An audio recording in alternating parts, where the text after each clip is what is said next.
আজ হচ্ছে বিপত্তারিণী পুজো, আর বিপত্তারিণী পুজোতে হচ্ছে 13খানা লুচি খেতে হয়। তো সকালবেলাতে মা আজকে কিছুই করেনি, মা ফল খেয়েই ছিল, আর দিদি হচ্ছে ডালিয়া খেয়েছে। আর এই হচ্ছে রাত্রিবেলাতে এখন লুচি করা হবে। এই হচ্ছে ময়দা মেখে রেখেছে, আর এই হচ্ছে ডাল সেদ্ধ করেছে, এবার ফোড়ন দেবে।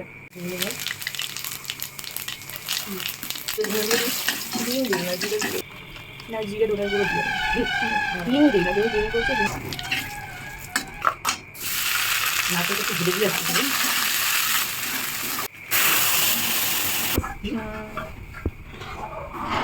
আমি একটু